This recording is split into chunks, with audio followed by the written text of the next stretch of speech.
Bismillahirrahmanirrahim. Assalamualaikum warahmatullahi wabarakatuh. Jumpa lagi dengan saya di Abil Maiwa Channel. Jadi teman-teman, channel ini adalah merupakan channel pendidikan tempat kita berbagi tentang info guru dan tunjangan aplikasi komputer serta tips dan triks komputer. Jadi pada video kali ini teman-teman ya, kembali lagi admin akan berbagi sebuah video yang teman-teman pasti butuhkan, yaitu kepastian guru-guru honorer yang telah lulus passing grade tapi tidak mendapatkan formasi, baik itu di tahap pertama, tahap kedua, ataupun bisa jadi di tahap ketiga, itu bisa mengisi formasi teman-teman ya, bisa mengisi formasi tanpa ujian kembali dengan catatan sebagai berikut.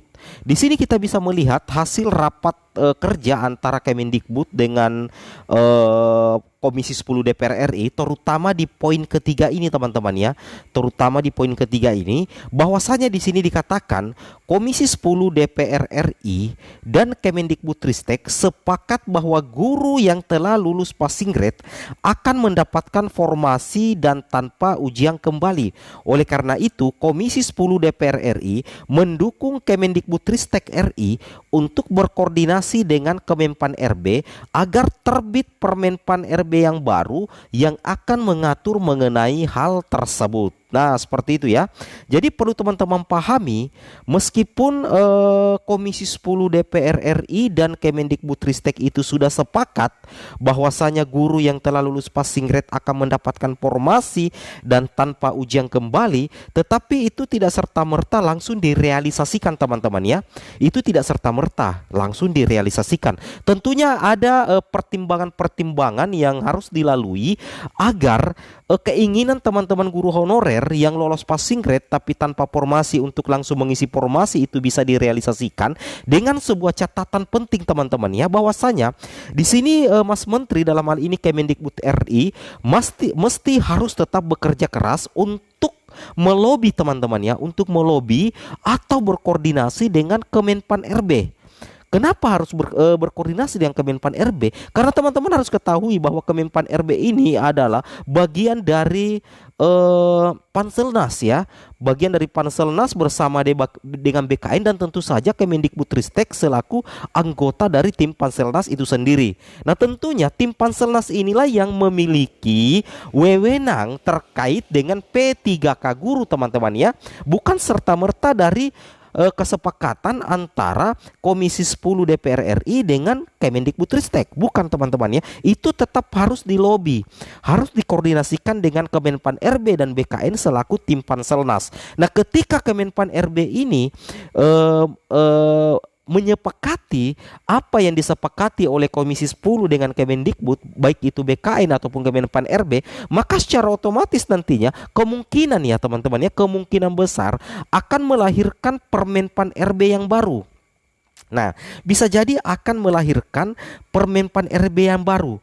Nah, kenapa demikian sebaiknya melahirkan Permenpan RB yang baru? Karena setiap kebijakan yang strategis, apalagi di seleksi P3K guru itu, apalagi yang menyangkut nasib guru honorer, itu tentunya harus ada payung hukum teman-teman ya. Harus ada payung hukum, minimal ada Permenpan RB. Seperti kemarin waktu di tahap pertama kedua kalau tidak salah, ada kebijakan afirmasi. Di kebijakan afirmasi itu kan ada Permenpan RB-nya teman-teman ya, ada Kemenpan RB. Begitu juga untuk kebijakan penyesuaian nilai ambang batas juga ada Kemenpan RB yang baru. Nah, jadi kemungkinan ya teman-teman ya, kemungkinan besar apabila Kemendikbudristek ini berhasil berkoordinasi dengan Kemenpan RB dan BKN dan disepakati bahwa guru yang telah lulus passing grade tapi tidak mendapatkan formasi bisa langsung mengisi formasi tanpa ujian kembali, maka kemungkinan besar itu akan ada Permenpan RB yang baru.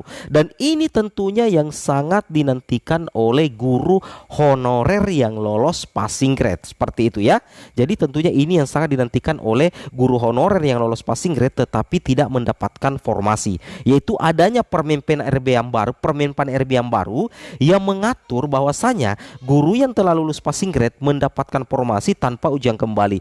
Nah, di sini catatan pentingnya yang kita sudah syukuri bahwasanya Komisi 10 guru dan Kemendikbud itu sudah sepakat teman-teman ya, sudah sepakat. Sisa satu langkah lagi, yaitu berkoordinasi dengan Kemenpan RB, BKN selaku tim Panselnas. Jadi kalau sudah disepakati juga oleh Kemenpan RB dan Panselnas, tunggu apa lagi? Pastinya teman-teman guru honorer yang lulus passing grade itu bisa mendapatkan formasi tanpa ujian kembali teman-teman ya, seperti itu. Nah itu yang kita syukuri teman-teman ya. Nah di sini ada sedikit tambahan lagi, bahwasanya di di sini di poin kedua juga ya, Komisi 10 DPR RI meminta Kemendikbud sebagai bagian anggota Panselnas seleksi P3K untuk mengkaji dan merumuskan terobosan hukum dalam bentuk ketentuan peraturan perundang-undangan untuk memberikan jaminan kepastian kepada guru honorer swasta yang lolos seleksi P3K akan dikembalikan ke sekolah asal, seperti itu ya. Nah, jadi kemudian di sini teman-teman ya, di raker kemarin juga itu dibahas terkait persiapan program kerja tahun 2022, yang mana di sini terkait dengan implementasi program tahun anggaran 2022 harus didasarkan pada hasil evaluasi dalam bentuk data kualitatif dan kuantitatif capaian serta permasalahan program dan kegiatan tahun anggaran 2021. Nah, sebagaimana apa yang admin utarakan tadi terkait dengan guru honorer yang lolos passing grade tetapi tidak mendapatkan formasi, sebaiknya teman-teman simak dulu pernyataan langsung dari Mas Menteri Nadiem Makarim. Oke, admin akhiri dengan ucapan wabillahi taufik wal hidayat. Assalamualaikum warahmatullahi wabarakatuh. Oke teman-teman, silahkan saksikan videonya. Walaupun ini bukan keputusannya Kemdikbudristek, bahwa ini adalah keputusan Panselnas, di mana ada beberapa pihak, posisi Kemendikbudristek, kami ada di sisinya guru honorer. Artinya apa? Kami mengambil posisi dan juang di Panselnas untuk bagi guru-guru yang sudah lolos passing grade tapi belum dapat formasi, kita ingin dia tidak harus tes lagi, pada saat formasinya keluar dia langsung dapat. Itu adalah posisi Kemendikbud. Satu, pertama. Jadinya guru-guru honorer di luar, para organisasi-organisasi harus menyadari bahwa Kemdikbud ada di sisi mereka, dan kami sedang berjuang setiap hari untuk meyakinkan perubahan, sehingga perubahan Permen Pan RB, sehingga proses seleksinya itu bisa pada saat guru itu sudah lolos passing grade, kita ingin dia langsung, dan formasinya terbuka, dia langsung dapat dan tidak perlu mengikuti tes lagi ya. Itu yang pertama, kita mengambil posisi yang sangat jelas untuk membela hak guru yang sudah lolos passing grade tetapi belum dapat formasi. Kedua, kami mengambil posisi yang sangat jelas juga, kami sedang memperjuangkan bahwa seluruh proses rekrutmen ini kami ingin pastikan memaksimalkan afirmasi dalam bentuk apa? Afirmasi dalam bentuk kesempatan terbesar dan prioritas bagi guru di sekolah induknya. Itu adalah perjuangan kedua kita untuk memastikan dan memaksimalkan bahwa kita memberikan kesempatan terbesar dahulu bagi guru-guru honorer di sekolah-sekolah negeri di sekolah induknya dia, sehingga dia bisa mendapatkan kesempatan terbesar. Jadinya ini adalah dua hal yang sangat